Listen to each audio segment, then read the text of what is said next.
दिल्ली शराब घोटाले के बाद दिनेश अरोड़ा का नाम पहले मनीष सिसोदिया और फिर संजय सिंह से जुड़ा तो लगे हाथ वो कहानी भी जान लेते हैं कि कैसे एक शराब कारोबारी नेताओं के संपर्क में आया और फिर उन्हीं के लिए परेशानी साबित हो रहा है।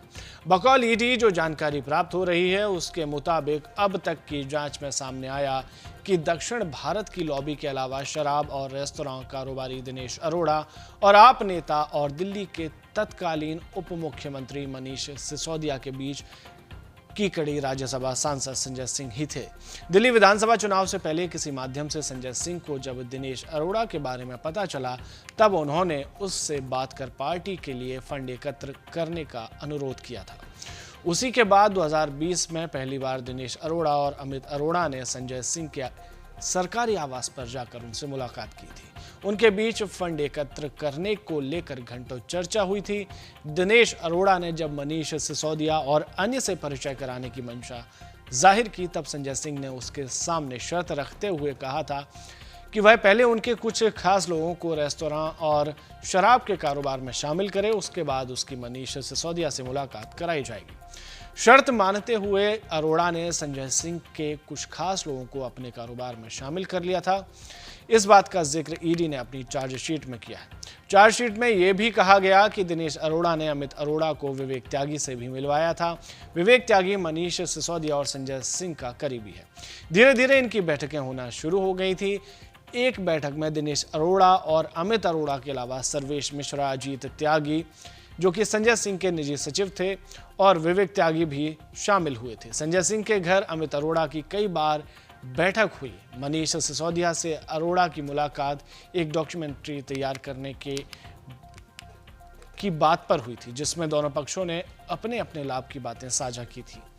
ईडी सूत्रों के अनुसार संजय सिंह आबकारी नीति बनवाने में भी शामिल थे जिसके लिए संजय सिंह को मोटा कमीशन मिलना तय था।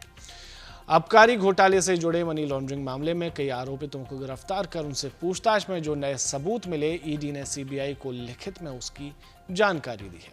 ईडी के मुताबिक दिनेश अरोड़ा के अलावा कई और लोगों ने संजय सिंह का नाम लिया है। वे सभी ईडी की जांच के दायरे में हैं। सीबीआई ने अगस्त 2022 में आबकारी घोटाले के मामले में केस दर्ज किया था। पहली गिरफ्तारी सितंबर में विजय नायर की हुई थी। 25 नवंबर को सीबीआई ने पहली बार चार्जशीट दायर की थी। इसके बाद जब जांच में करोड़ों के लेन देन की बात सामने आने के बाद ईडी ने 23 अगस्त 2022 को मनी लॉन्ड्रिंग के तहत केस दर्ज कर लिया था। मनीष सिसोदिया को सीबीआई ने बीते 26 फरवरी को इसी केस में गिरफ्तार किया था। उसके बाद मार्च में ईडी ने अपने केस में उन्हें गिरफ्तार कर लिया था, जैसा कि हमने आपको बताया। वहीं ईडी अब तक संजय सिंह समेत 22 आरोपितों को गिरफ्तार कर चुकी है।